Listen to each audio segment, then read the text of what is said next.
Welcome to the Cult of Meth Bear. I'm Chuck Miller, joined here by Mike Keeney. Hey, folks.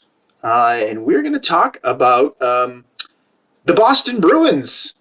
The first place Boston Bruins. How do you feel about that, Mike? How do you feel about being in first place in the East? It's pretty amazing that they're in first place, given the fact that they're only playing division games and how many extra points they've given their division opponents so far. So that's something I do want to touch on. The fact that you have given your opponents some free points in some games. You're not winning in regulation. But if you're giving them up to Philadelphia and you're giving up to Washington, I don't think that's that big of a deal because I feel like those teams are going to be there anyway. True. Pittsburgh is kind of they're not looking so hot right now. Malkin, Crosby, Letang don't look like the same. We played them. It's been a while since we had a podcast, but in between then, they had the 2-game series against Pittsburgh. Blew a 2-goal lead in that first game. Ended up winning. But Pittsburgh just doesn't seem to be that team, and I feel like fourth place maybe would be a little bit open. Yeah, I can see that. Definitely Pittsburgh's lost a step. But you knew eventually that was going to happen. Yeah, that was going to happen. Even hearing talks that Sidney Crosby could be traded to the Montreal Canadiens. Yeah, no, that I still don't think that's going to happen. That's wacky. Yeah, I don't think Crosby's going anywhere. Letang or Malkin, maybe. Crosby, I don't think so. At this point, I wouldn't even want Malkin. Like Malkin, can so easily get hurt, and then it's just like any investment you have in Malkin is kaput. True. So I think those games against Pittsburgh, maybe it's good that you won them, but I don't feel like it's the litmus test. I think it's those 2 games against Washington, which you were down 3 in both of them, and you came back in both of them. One you lost. The one they lost, Tuukka Rask, who I've sung his praises. I'm a Tuukka guy. I love me some Tuukka, but he sucked in that game. Yeah, he did. He couldn't stop a beach ball. I couldn't even see a beach ball. Hell, He didn't look as engaged. I know he got screened on some plays, but it's just like I don't care who it is. I don't care if it's Ovechkin. I don't care. You gotta stop that puck. You gotta stop it. Yeah, that shot just inside the blue line. There's no excuse for that. I get it. It's Alex Ovechkin, the best goal scorer in this generation. Well, you could say the history of the game. He's the best goal scorer. You can actually make a case that he's the best goal scorer in the history of the game. And I think I sort of lean that way. I mean, Gretzky did it in an era where no one played defense and goalies sucked. Yeah, the goalies had next to nothing in equipment compared to today's standards. And they played a different style. He is the great one, not the greatest player who ever played the game, but he is great. I'm not putting down Gretzky, but certainly all-around game. But I do believe Ovechkin's the greatest goal scorer to ever play. But at the same time, you shoot it near the blue line. Tuukka's got to make that save. I don't care. Like I really don't care.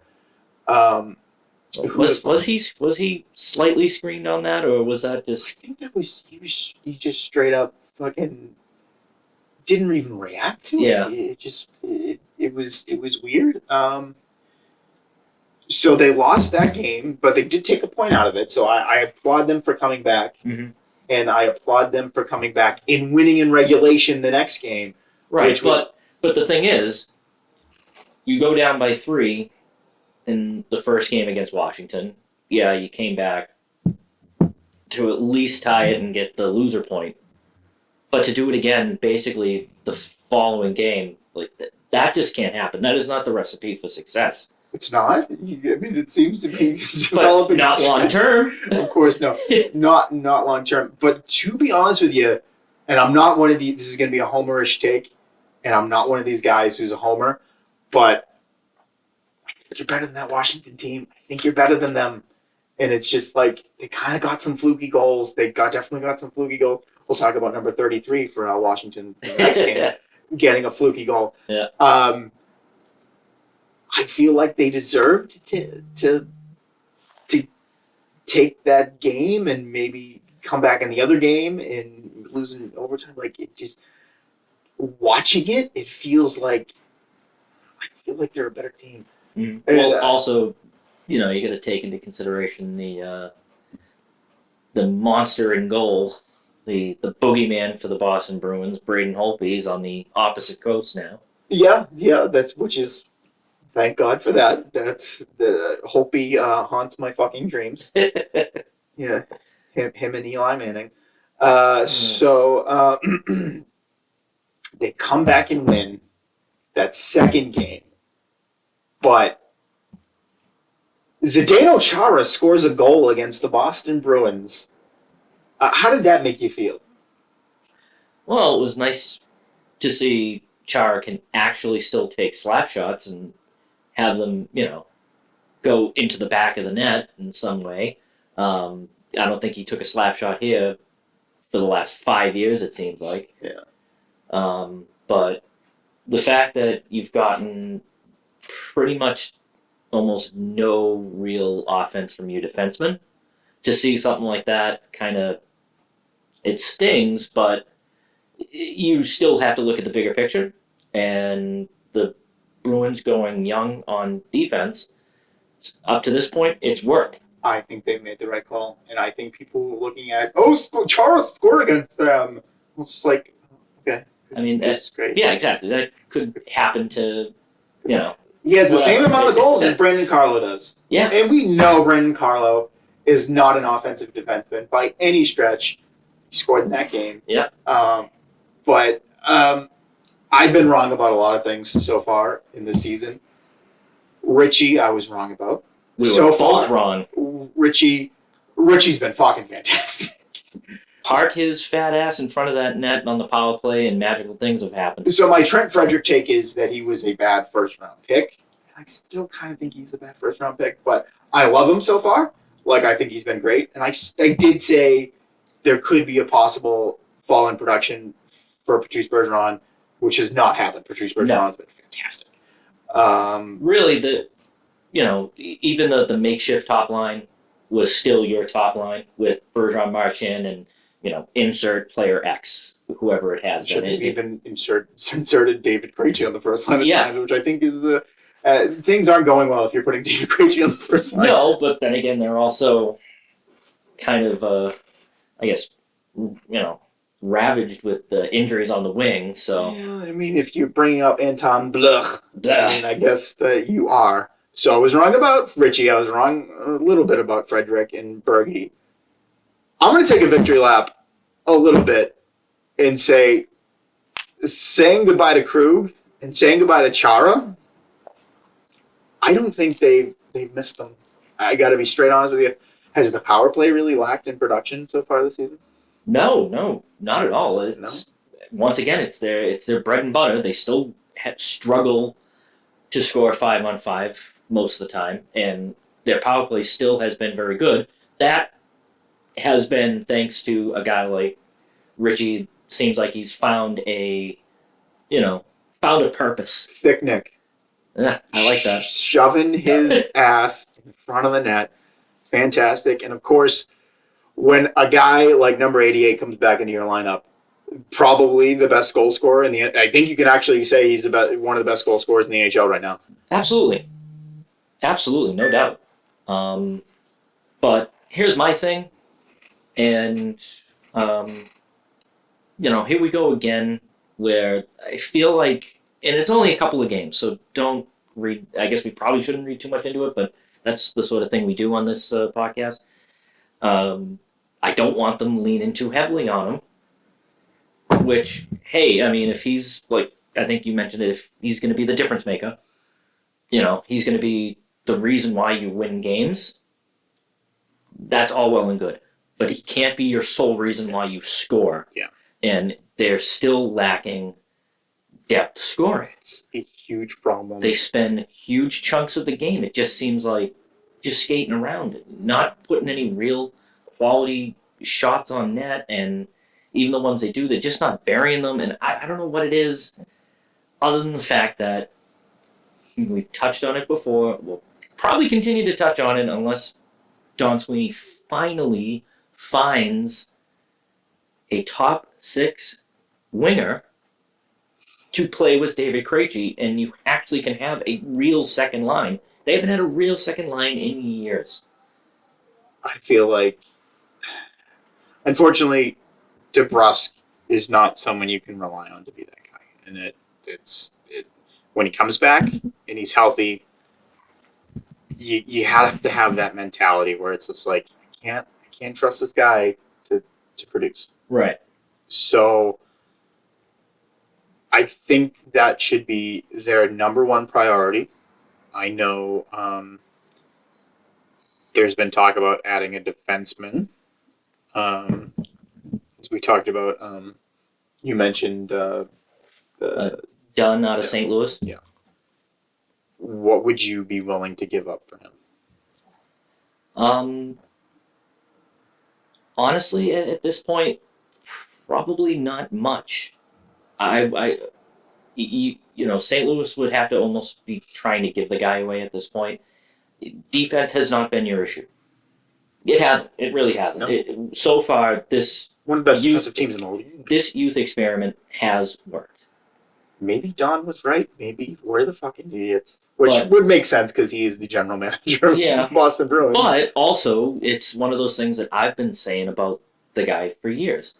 You need to see who can play and who can't. And a lot of times they wait far too long to make real evaluations. They throw these guys in, and Chara was in the way. Absolutely. It kind of, there was a bottleneck. Yeah. And there were guys that were set to basically, there was a pecking order. Now you get rid of Chara. You have to say goodbye to Krug. And they valued Kevin Miller over Chara, and so far they've been proven right because Kevin Miller has been fucking solid. They are a better team when Kevin Miller is Kevin Miller. Yeah. They've always been a better team when he's been healthy and able to do what he can do. He just needs to stay healthy in order to do that. He has. Hopefully that, can continue. Doesn't Adam McQuaid himself, hopefully. True. That's one thing that you really gotta be prepared for at any given time just with like, the guy. He's all of a sudden just flying to the boards completely without anyone's help and just get yourself out of the fucking lineup like Adam McQuaid somehow. 2 shattered kneecaps at this point. It's impressive that he's played the way he has, having not played in 2 fucking years. Basically, yeah. And he's willing to mix it up. And you talk about a guy willing to mix it up is my boy Trent Frederick. That was awesome. Going against Tom Wilson, and I'll go as far as to say that he won that fight. Mm-hmm. I'm one of these people who don't. Oh, Tom Wilson, he's such a scumbag. It's like you have a scumbag on your team, so just don't act like you're better than the Washington Capitals because Brad Marchand, as much as we love him, is a rat. This might just be a Bruins fan's take, but there needs to be some level of that on every NHL team. There needs to be. Kind of. This is hockey, and it's not European hockey. This is North American hockey. It's tougher. It's harder. I don't like the fact that the game slid a little too far that way. There still needs to be that element of grit and fighting and there's something to be said. There's something to be said when your team's struggling and your guy goes out there against the other team's tough guy and they beat the shit out of each other. You get that. They get a lot of times the team will get that boost. That was a mistake by Wilson to fight. That's just you're 3-0. What are you doing? What are you fighting? I know, and that's good on Frederick for being an annoying piece of shit. It's great. I'd like to see a little bit more production out of him to be worthy of a first round pick, but at the same time. But this is a hell of a lot better than you've gotten when he's been in the lineup in recent seasons. Yeah. So I'll take this. You got to remember, Brad Marchand didn't. He wasn't Brad Marchand when he first came up in 2010. Yeah. He was just a film. Well, we didn't expect the production that he has put up. True. No one did. When he first came into the league, I thought, oh, this is like Tyler Ennis in Buffalo at the time. He was more 63. I'm like, it's the same guy, but he's like much better. He's a much better player. If he can develop into a guy who can contribute offensively, then I'll be willing to take back that he was a waste of a first round pick. But right now, I'm not. I still like the player. I still very much enjoy it. Also, maybe not exactly apples to apples, but Daniel Paya was a first round pick too. Yeah. And he settled in quite nicely on the fourth line for the Bruins for years. He found a role. Scored more in that cup final in 13 than Sagan scored all the playoffs. That is very true. But sometimes it is what it is. And basically what you want, especially a guy like that, no doubt they reached for him. That's kind of been Don Sweeney's thing. He likes a player, he's gonna reach for them. He's not afraid to do it. But maybe don't reach 3 times in a row. Maybe don't do that. Well, really it was 2, and one of them he made a mistake and probably should have picked the other defenseman in Thomas Chabot and not Zaboro, but it was either one or the other. The other 2, total reach. You should have had, Barzal. You should have had Kyle Connor. Yeah. You should have had even the kid in Philadelphia. Is it Kapetny or however you say his name? So many, the names go on and on. That was one of the best drafts. We will never not talk about it. No, of course not. It's never going to happen. Honestly, as successful as the team's been in recent years, it really has set back their prospect pool for years because you've had to trade pieces away to fill in the roster spots that any one of these guys that we just mentioned would be playing with the Boston Bruins right now in a top 6 role, or in the case of Chabot, a top 4 defenseman. You've needed to trade parts away in prospects and picks and whatever. You've needed to sign bad contracts. John Moore. Wait, John Moore was a bad contract? Are you sure about that? He's been such a contributor this season. I don't know what you're talking about. I mean, hell, at this point, he probably has his own seat on the 9th floor. Oh, do they even do that this year? I don't even know. No, if they're even allowed to do that. Sweet John, just go out to the woods. Go be free. Yeah. You're free from us now, John. Go away. John, you see those traffic cones out on Causeway Street? Just go stand there. You're about as useful as one of those, I guess. Yeah, might as well be. Him, Hal Gill, and Dennis Weidman should all start a group of useless defensemen club.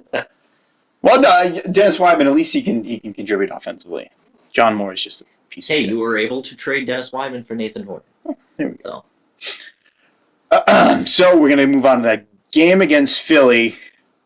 I know we talked about it a little bit. Early jump. No goal to score from it. No goals from score. What the fuck am I talking about? No goal to show from it other than the one from Pastrnak at 12 seconds into the game. And then from there, Philadelphia kind of took over, and you kind of got the benefit of some penalties later in the game. Not saying that maybe the one on Marchand's that's a little iffy. I'd have a little bit of complaints on that. And I just, you get into a playoff series, you can't rely on the referees to make those calls. No, absolutely not. But that's just the way that they've operated over the last few years, where their power play has become a huge part of their success.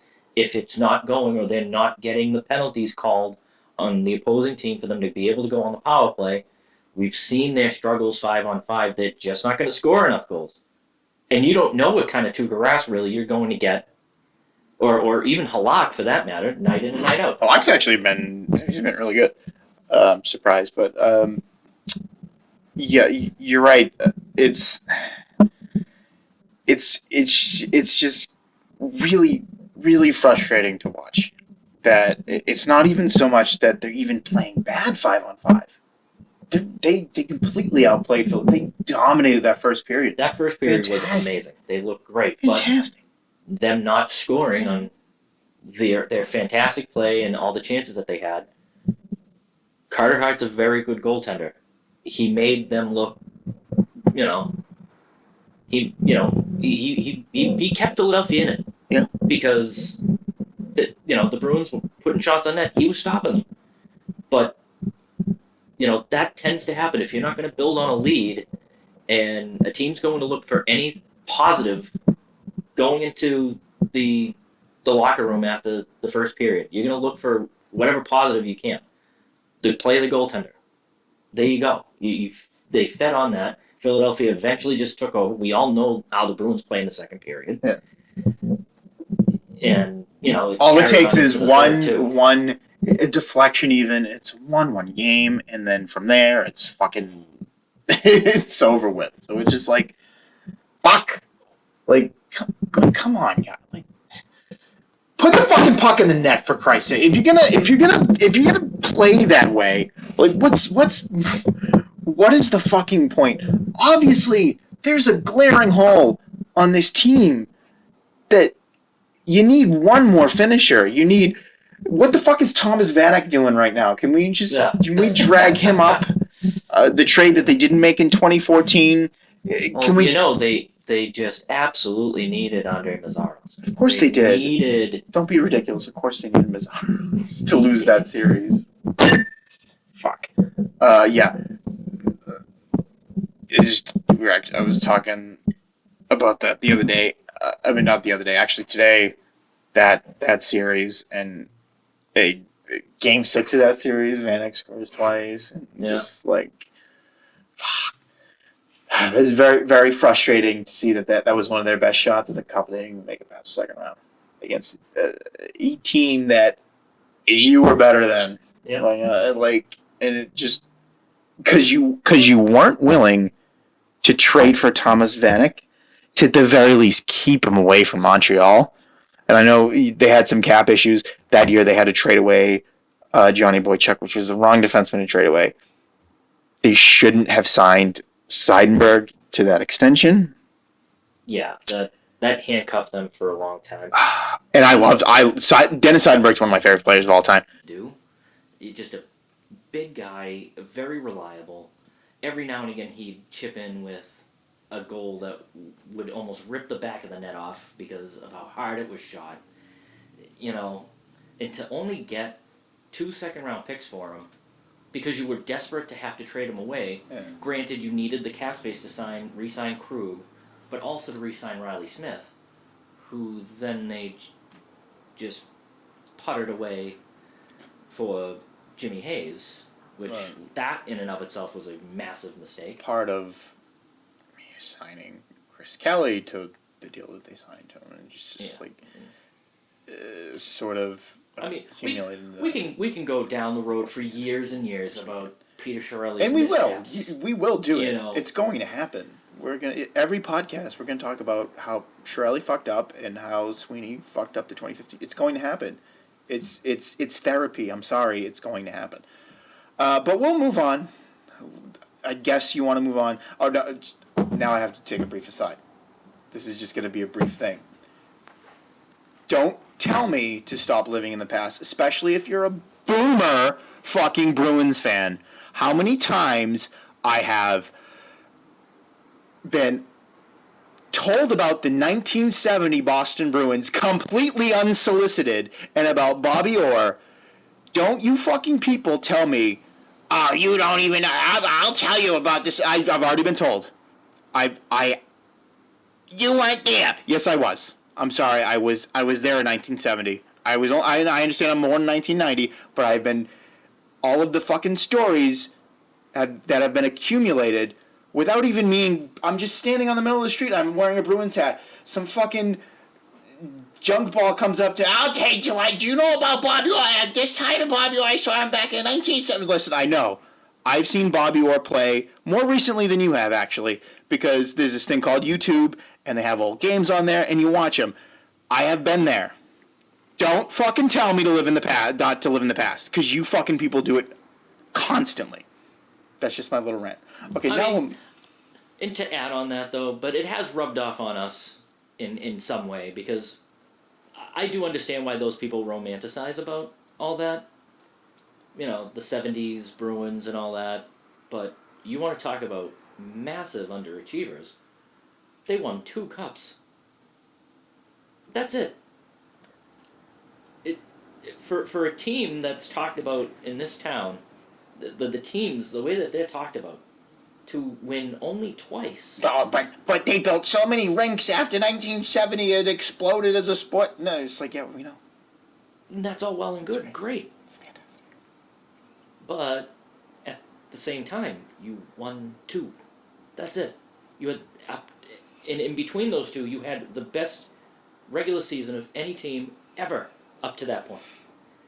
And you lost to none other than the Montreal Canadiens because that's just what the Bruins did back then. You come up against Montreal, you're going to lose. Why? Because it's the Montreal Canadiens. And you couldn't beat them until 88. Unfortunately, we have been indoctrinated by you fucking people. So, again, we are going to live in the past because just as the Bruins lose to the Canadiens, Bruins fans talk about the past. Yeah. Well, they don't do enough winning the cup, you know, and all that stuff. So we have we basically we have to tell stories. It's just what we do. All right, we'll move on to who is the odd man out when Grizzly returns? Yeah, it has to be Zaboral, I think. Do you want to explain why? I just think, you know, Lauzon, I think, has looked really well. Can jump up into the play. Lazon's Absolutely. he's been fucking great. At times, I just think that out of the 6, Zaboral's been the one that's, I wouldn't say struggled, but at times just not look well. I didn't think he looked very well against Philadelphia in this past game. I just think he's just the natural. He's just the natural one. He's out. I actually. And also to say that I'm a big fan of Connor Clifton. Oh, I love Cliffy hockey. I love Cliffy. I like for a little while.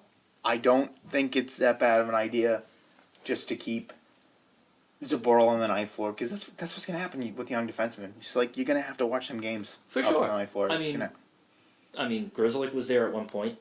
Lauzon was there at one point. Clifton still, you know, rides that elevator. It's a common sentiment. It takes about 200 games for NHL games for a defenseman to come in their own. Yeah. It's just one of those things. So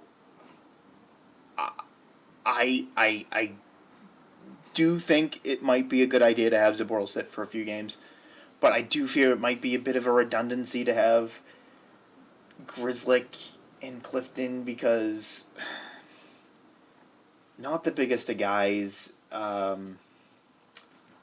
Sort of. I want to say offensive minded, but it was like there's a certain skill set you have there, but I'm not entirely sold that Clifton is, as much as I love Cliffy hockey, he's more of a depth defenseman than he is a guy you roll with when you have your normal 6 guys healthy.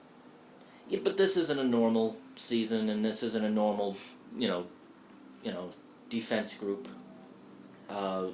There was going to be some element of you kind of have to go with what works, and you know, any word really on when Grzelcyk is coming back? Or No. Could he be back maybe sometime next week? I think so. I know. The last I look, I think he started skating, or maybe it was DeBrusque who started skating again. Right.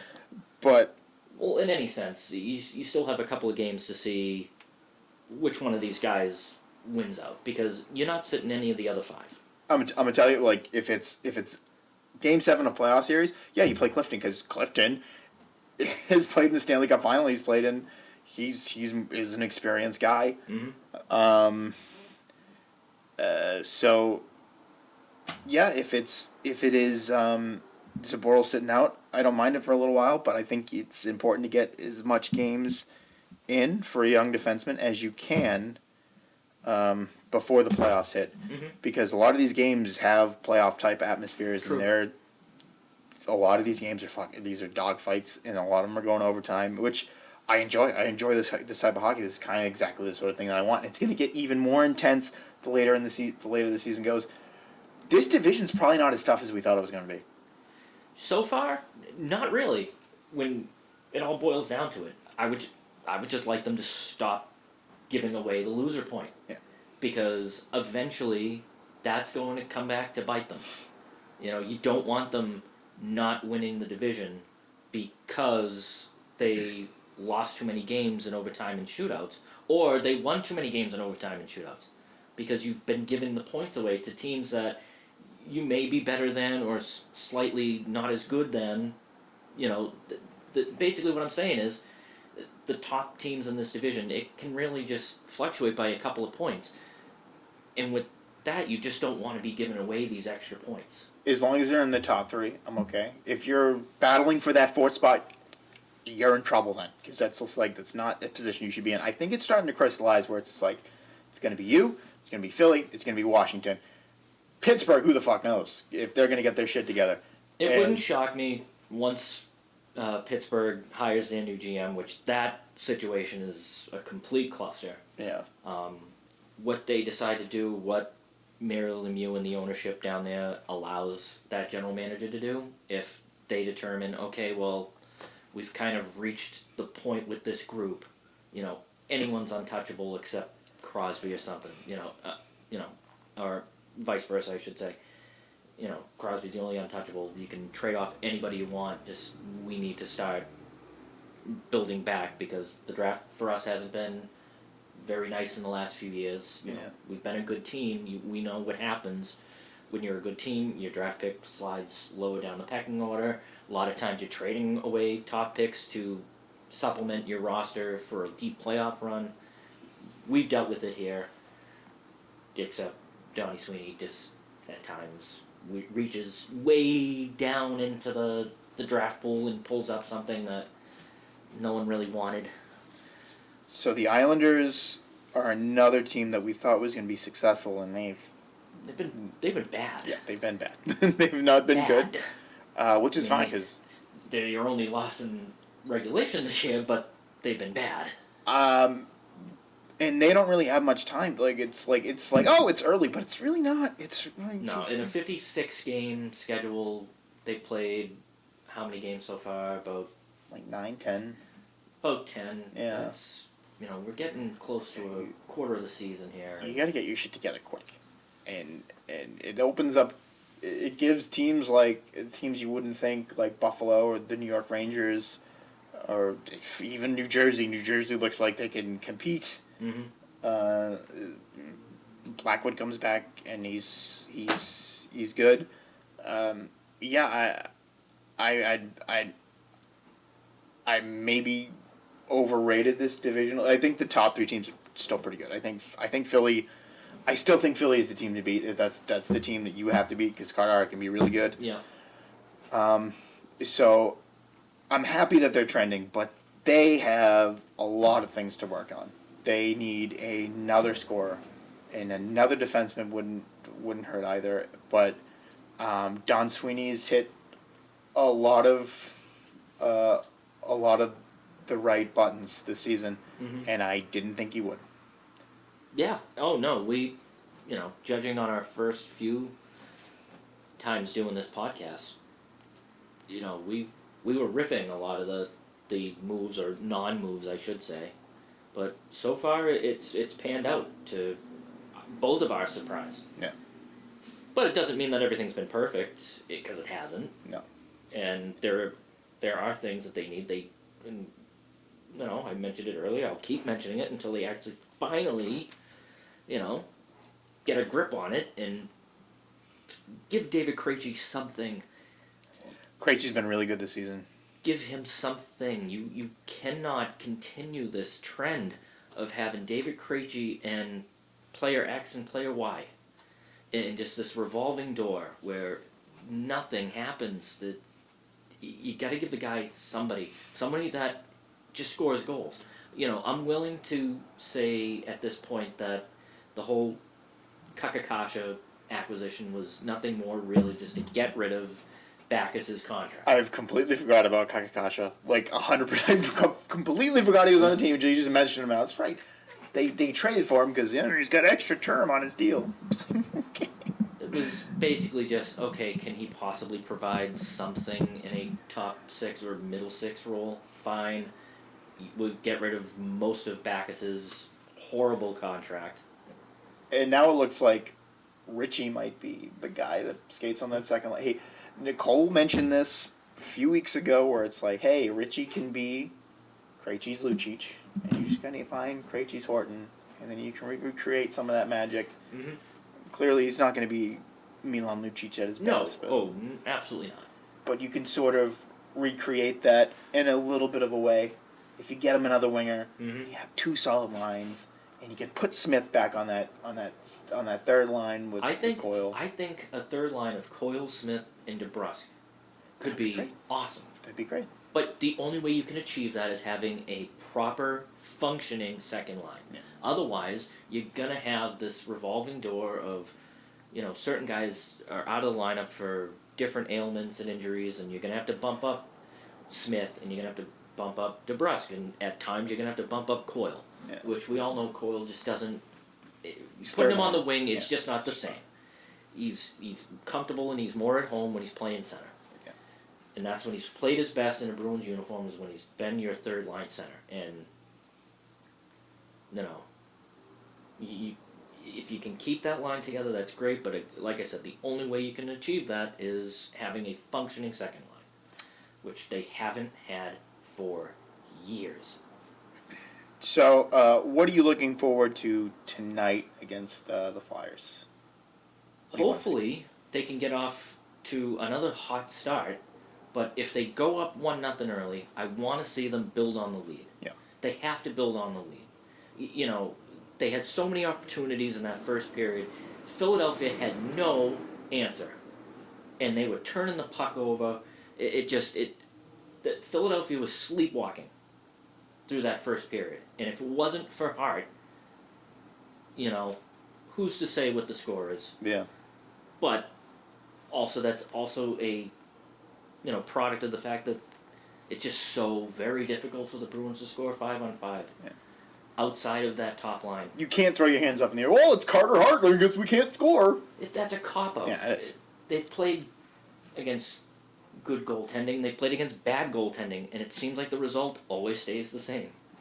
They sometimes tend to make really bad goaltenders look very, very good because they just don't finish on their chances 5-on-5. Yeah. So that's pretty much the same thing I want to see. I just want to see them be in a game against one of these. I think the second game against Philadelphia, I think that was a bit of a fluke because Carter Hart kind of sucked in that game. Yeah.